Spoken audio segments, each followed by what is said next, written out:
يبوظ الحفل. جو قديم وبلدي، جو قديم وبلدي. بلدي غلط، اوعى تعمل كده تاني. مصر يا دول مصريين، اوعى تسمع كلام حد مهما كان مين. الجمهور يا بيه غير الجهاز تاني مرة في 10 دقايق. ليه؟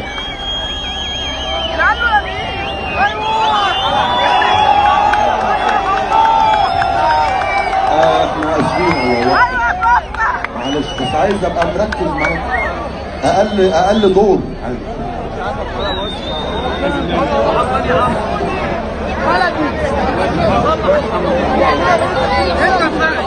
في خبر جديد هز الوسط الفني المصري. الفنان محمد رمضان أصبح على موعد مع المحاكمة بتهمة خطيرة، وهي سب وقذف مهندس صوت علناً أمام الجمهور. القصة مش بسيطة والتفاصيل كتير ومثيرة للجدل. تعالوا نعرف كل حاجة من البداية للنهاية. جهات التحقيق بالعالمين قررت إحالة الفنان محمد رمضان للمحاكمة في المحضر رقم 483 لسنة 2026 جنح العالمين بتهمة سب مهندس صوت في حفل غنائي أقيم بقرية بورتو مارينا خلال صيف 2025 بالساحل الشمالي.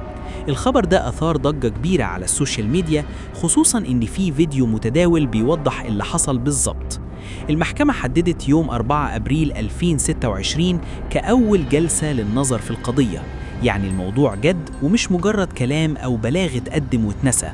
التحقيقات وصلت لمرحلة الإحالة للمحاكمة فعلياً. خلينا نرجع لبداية القصة ونفهم إيه اللي حصل بالظبط في الحفل. الحفل اللي أقيم على مسرح بورتو مارينا بالساحل الشمالي شهد حدوث خلل مفاجئ في نظام الصوت أثناء تقديم الفنان لإحدى فقراته. مقطع فيديو متداول أظهر الفنان وهو ينفعل على المسرح بعد انقطاع الصوت للمرة الثانية خلال دقايق، موجها حديثه للفني قائلاً: جو بلدي، اوعى تعمل كده تاني. في الفيديو محمد رمضان ظهر وهو يتهم مهندس الصوت بتعمد قطع الصوت لتخريب الحفل، قائلاً: ده جمهور مصري يا بيبو، اوعى تسمع كلام، جو قديم وبلدي، الصوت مبوظ الحفلة، قطع مرتين في 10 دقايق، اوعى تسمع كلام حد مهما كان مين، دول مصريين. كمان اتهم من وصفهم بالآلاتية بالتآمر لقطع الصوت، قائلاً إن بعضهم يحاول إفساد الحفل من خلال مهندس الصوت، واصفاً ذلك بأسلوب قديم وبلدي.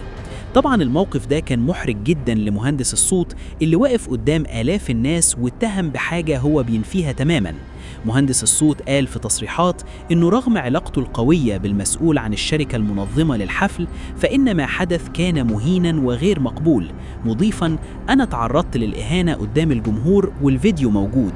وأوضح إن الفنان اتهمه بإن الصوت بيقطع رغم إن الأجهزة لم تكن تعاني من أي عطل تقني.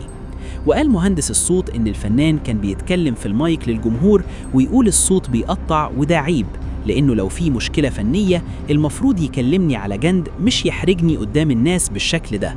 يعني الراجل بيقول المفروض لو في مشكلة نتكلم بهدوء بعيد عن الجمهور، مش نعمل مشهد كبير ونتهم بعض قدام الناس.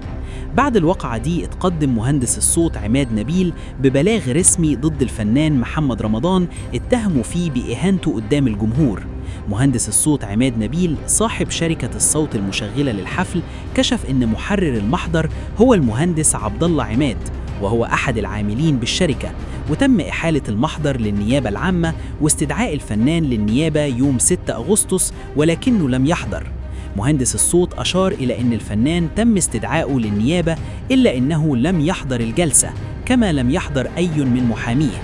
وده طبعاً خلى الموضوع يتصاعد أكتر، لأن عدم الحضور للنيابة ممكن يتفسر على أنه استهانة بالقضية أو عدم اهتمام. مهندس الصوت لفت إلى أن الفنان لم يحاول التواصل معه أو تقديم أي اعتذار، بل إن كل ما وصله هو انزعاج الطرف الآخر من تقديم الشكوى، مضيفاً: ولا هو ولا مدير عمله ولا أخوه الليموني، بالعكس كانوا زعلانين إني عملت محضر. يعني بدل ما يحاولوا يصلحوا الموضوع بالعقل، كانوا منزعجين إن حد جاب حقه من القانون.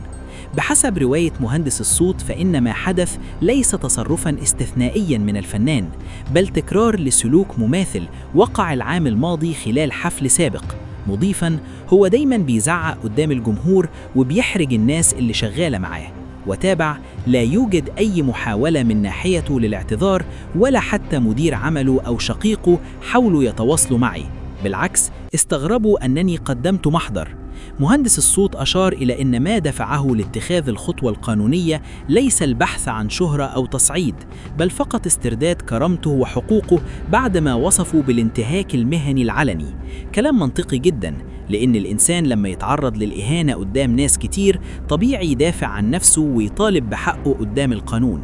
التحقيقات كشفت أن المتهم وجه عبارات سب وقذف علنية بحق المجني عليه، وألفاظ مسيئة للشرف والاعتبار أمام جمهور الحفل. يعني التهمة مش بسيطة، لأن السب والقذف العلني ليه قانون في القانون المصري. تم إحالة المحضر للنيابة العامة واستدعاء الفنان للنيابة يوم 6 أغسطس، ولكنه لم يحضر، وننتظر إحالة المحضر للمحكمة المختصة كجنحة سب وقذف خلال الفترة القادمة. وفعلا الموضوع اتطور، وتم تحديد يوم 4 أبريل 2026 كأول جلسات النظر في القضية. القصة دي بتفتح نقاش مهم عن التعامل مع العاملين في الحفلات، سواء كانوا مهندسي صوت أو إضاءة أو أي حد تاني من الطاقم الفني. الاحترافية بتقول إنه لو في أي مشكلة تقنية المفروض تتحل بهدوء وبعيد عن الأضواء، مش نعمل مشهد قدام الجمهور ونحرج الناس. كمان الموضوع بيفتح باب الحديث عن المسؤولية القانونية للفنانين. يعني مهما كانت شهرة الشخص، ده مش معناه إنه يقدر يتعامل مع الناس بطريقة مهينة من غير ما يتحاسب. القانون فوق الجميع. في النهاية إحنا بننتظر جلسة 4 أبريل القادم عشان نشوف هيحصل إيه.